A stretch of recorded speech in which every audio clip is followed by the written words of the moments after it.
Good morning, everybody, and welcome to another episode of Antiques Trail. We're having a special appraisal day today, which is pretty exciting. We've got a lot of cool stuff, and I have a wonderful guest from Guilford, Dennis Carroll. He's from Excalibur Coins and Antiques. Welcome, Dennis. Hi, how are you? Great. We're happy to have you here this morning. Thank you. Dennis has been doing this all his life, originally from Queens, New York. All right. And little bit of a fish out of water in Guilford, Connecticut. Absolutely. We're having a conversation about that, about the difference in tastes, where kind of anything goes in NYC, and here in Connecticut as a antiques dealer and appraiser, sometimes he is encountering our puritanical roots. A lot of that going on.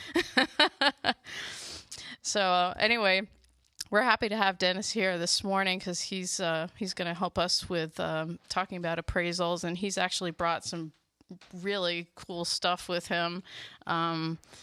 Hey, before you get started, yeah. Can I ask you a question? Yeah. We get a visit every now and again with our neighbor down in Centerbrook at the cheese shop, Paul Partica. Oh, yeah. And so we're getting into a season where fondue is starting to become more popular.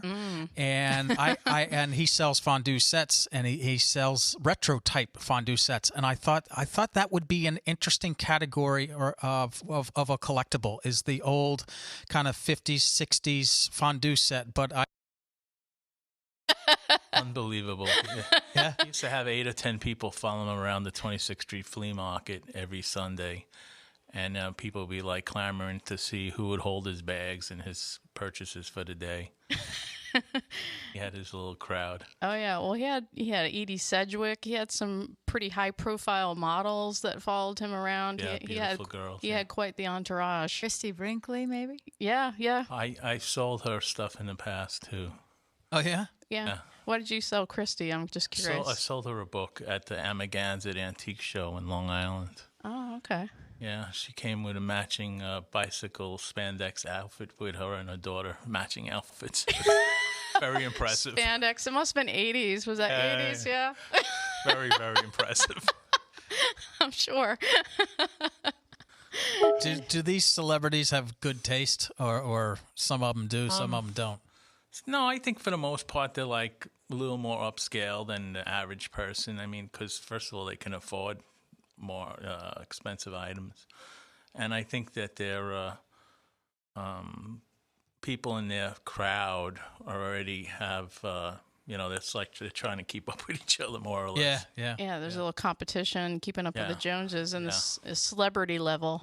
Yeah, well, we just saw that with Kim Kardashian keeping up to her level. Yeah. Oh, yeah. Somebody else is keeping her ring, I think, right now. Oh, yeah, she just got robbed, I heard. Yeah.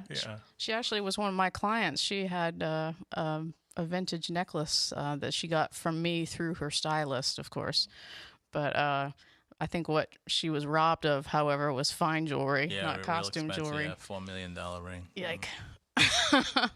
You have some cool jewelry, speaking of jewelry, Yeah, in front I of do. you today, and a gorgeous watch. If you go on Facebook, incidentally, right now, and we are interactive here at ICRV Radio, that's what the I stands for.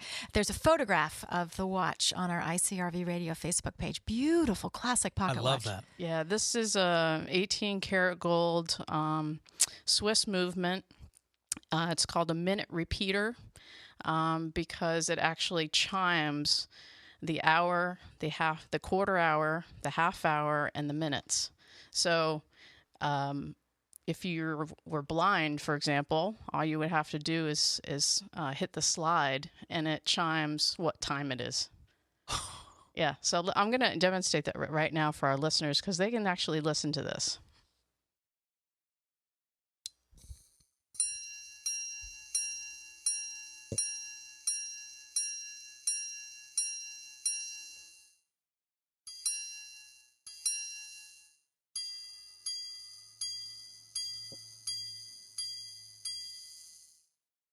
Okay, so that was 10 hours, 2 quarter hours, and 8 minutes? That's right.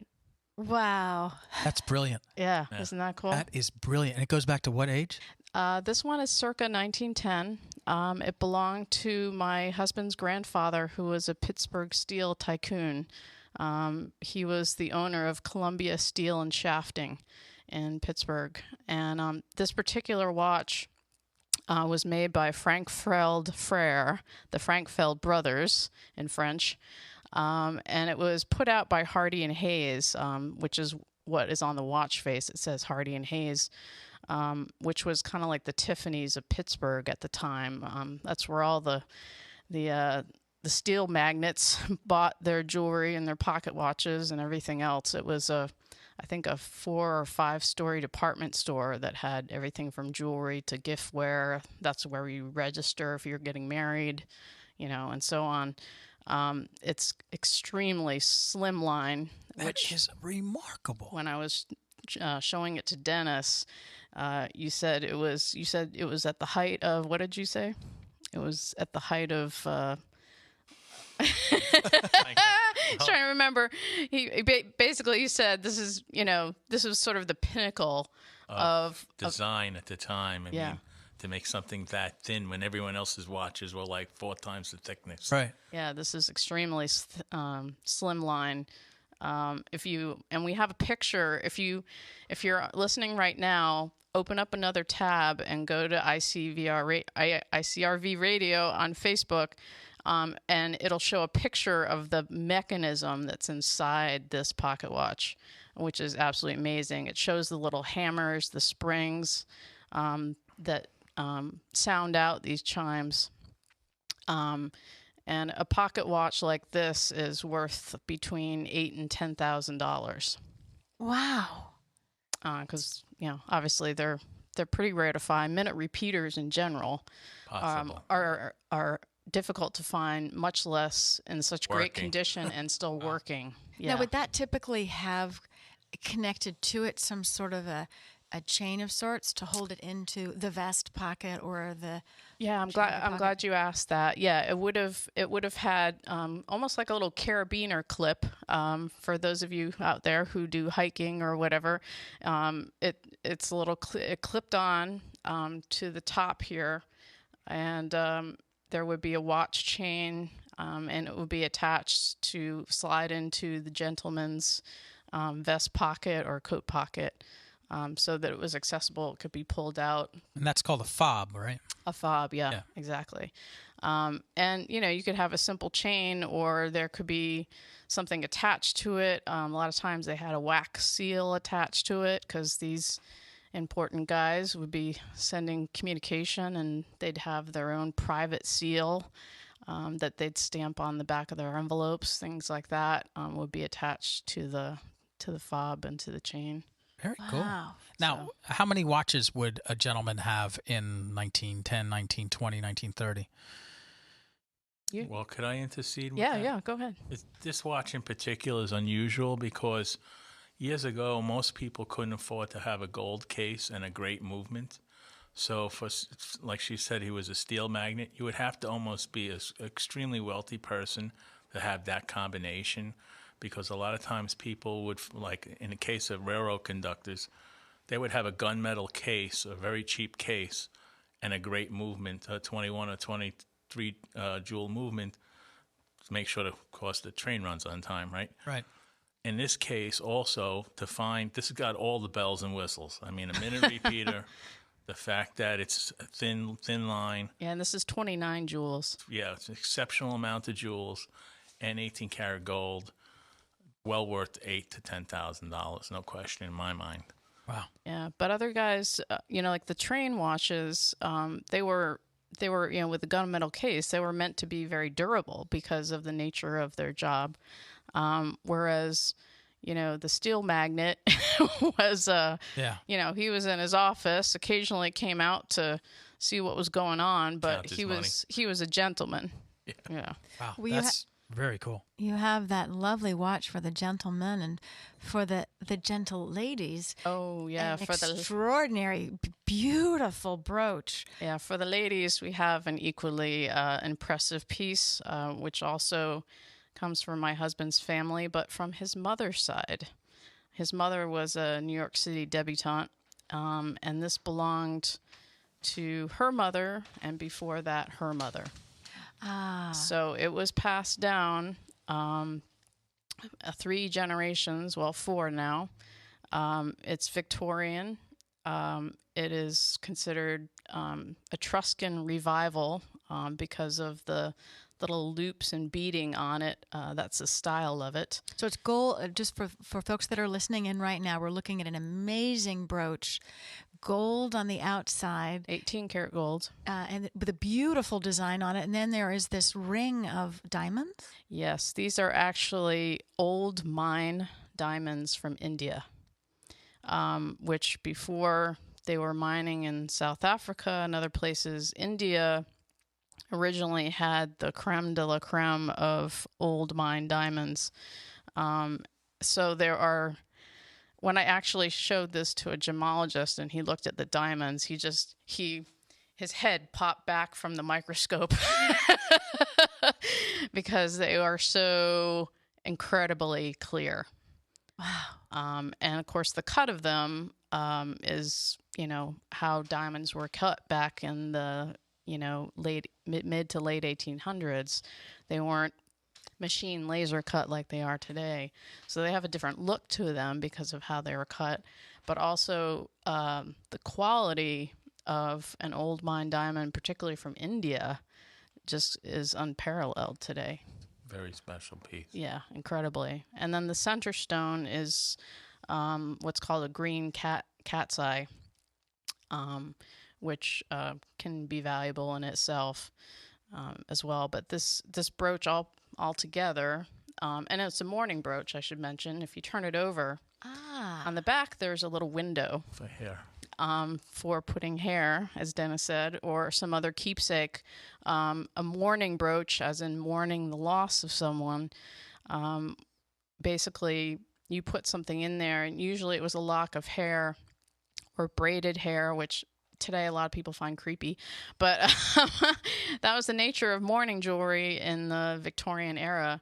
A keepsake was put in the back to commemorate or remember that person that was lost.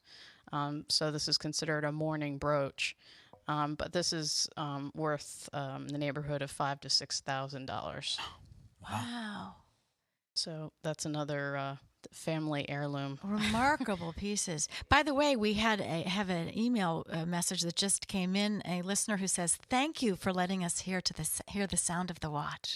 Yeah, that is Makes a difference. That is pretty special. Most people have never heard a watch like that because they are so rare. And yeah, it's first time I heard it, I was like, wow. It's pretty cool.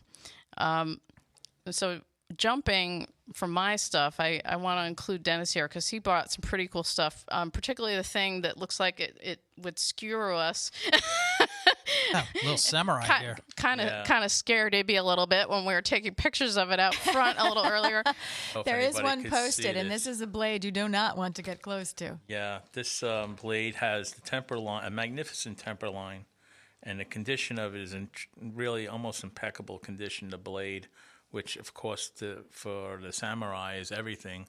They believed their blades had their own life. And actually when a samurai warrior would take his blade out to show you, he's supposed to cut himself and run his blood along both sides of the blade to give honor to the blade. Of course, I'm not going to do that because I'm not a samurai. And I probably wouldn't cut myself properly anyway.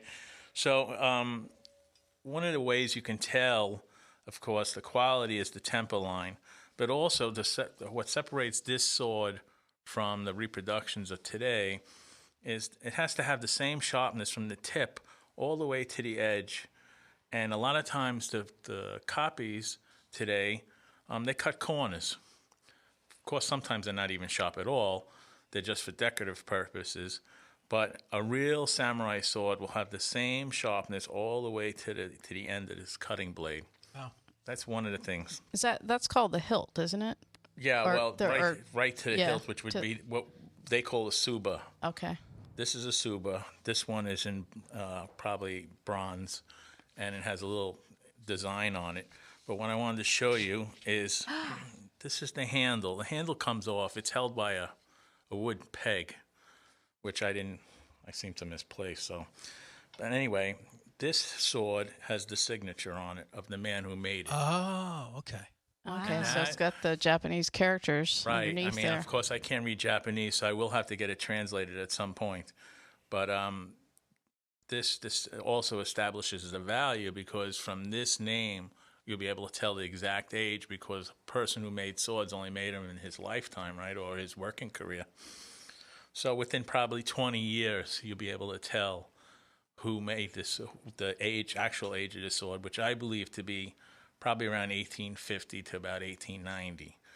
I would like it to be older, but we'll see. Wow. Now, the case is wrapped with leather. Underneath the case is black lacquer, which would have been typical. I mean, I don't want to open this up because it's very fragile, but it wrapped with leather because whoever was using this sword at some point was probably where there was a lot of moisture. And had the black lacquer been totally exposed to the moisture, it would just come apart.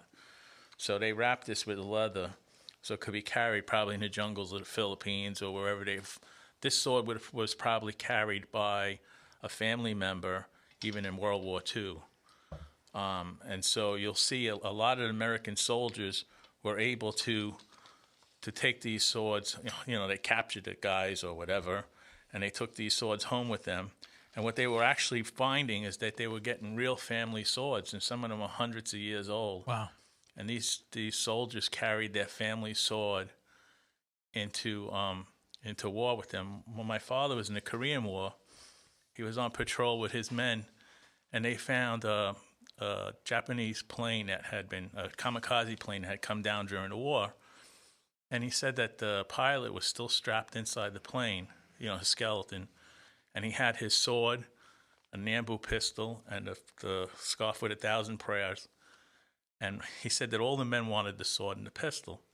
So he said, no. He said they put the skeleton in a body bag with the sword, a pistol, all the whatever it had, and they sent it to the Japanese embassy in Seoul, South Korea.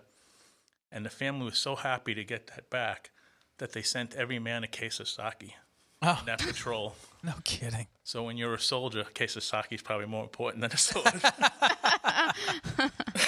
Wow. Wow. I brought one other item with me because I do coins and stamps as well as military stuff. Dennis, before you move on, can you tell us how much this samurai sword is sorry, I worth? jumped. Yeah, no problem. I figure the sword's worth between $1,000 and $2,000, depending on, once I do the research on the signature, it could change the value considerably, What is the range for samurai swords, depending upon condition? And Well, they have the genuine swords, generally $500 and up. okay. And there's a lot of World War II ones that they call samurai swords. They're in a similar style, but they were mass produced and they're machined. And those swords are worth probably $300 to $500 now.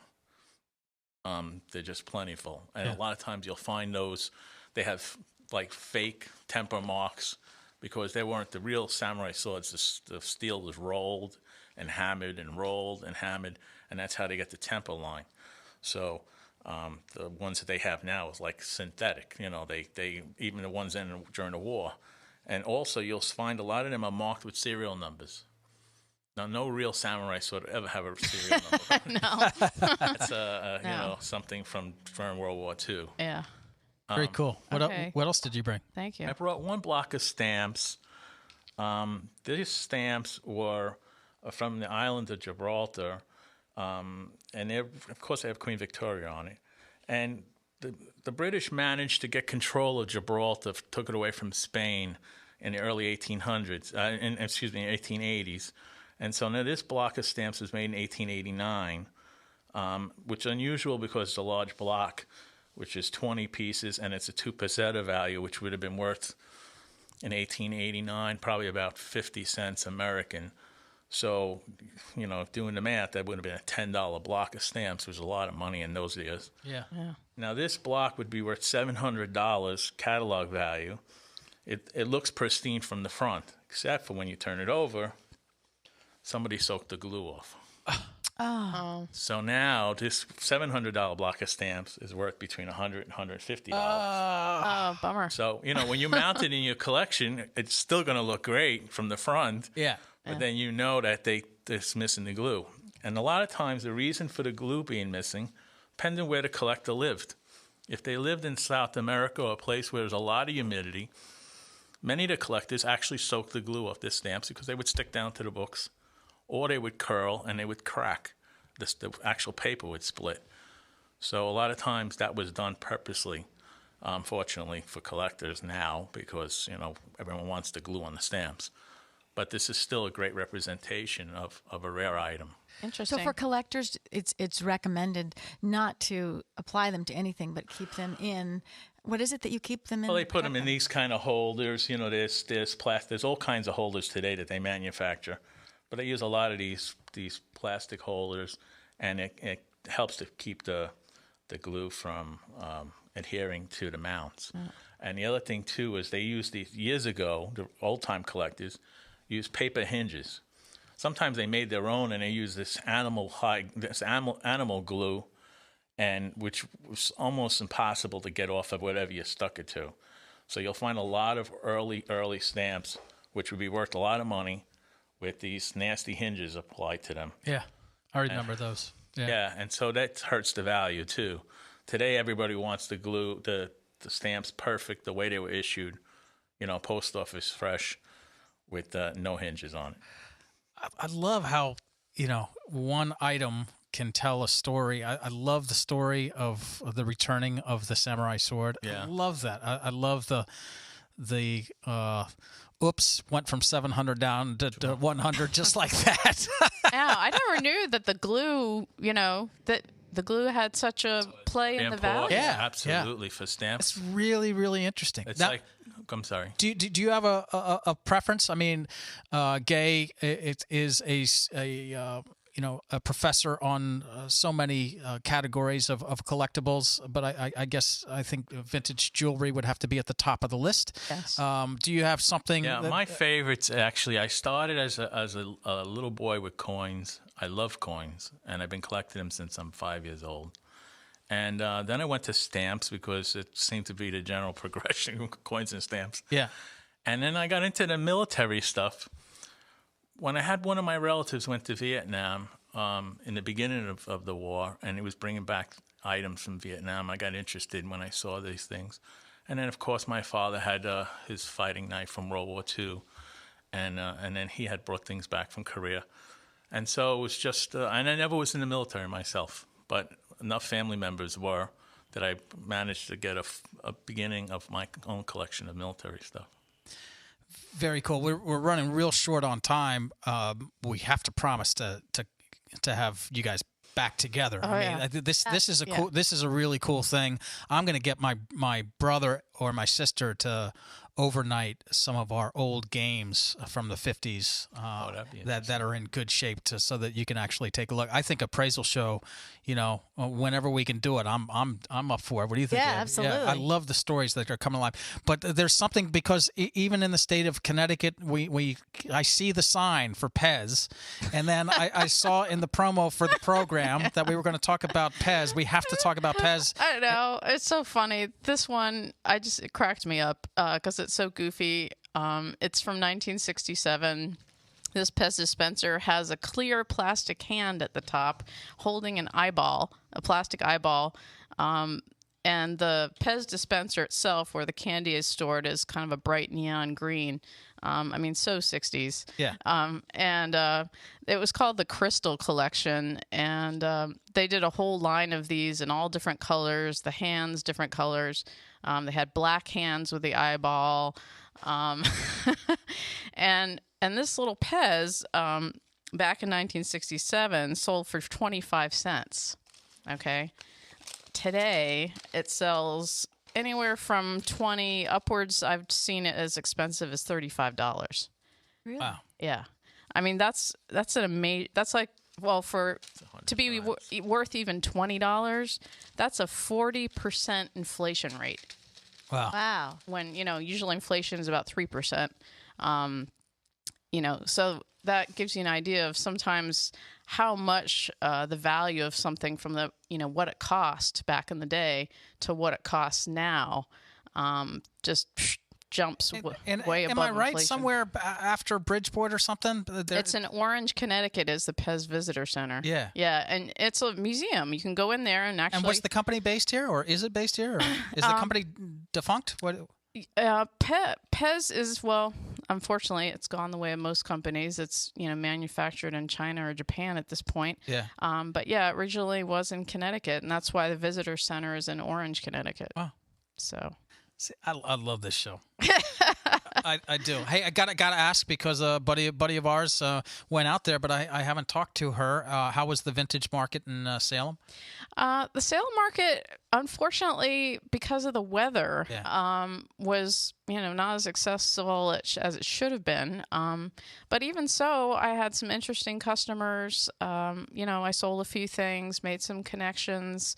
Probably be some after sales. But at this point, I think Catherine Giannette, who came on the show, she's going to focus on the June show, the vintage market, and maybe not do the October one again, because it's tough with the weather in New England. Yeah, we know. It's tough filling up a tank of gas too. Yeah.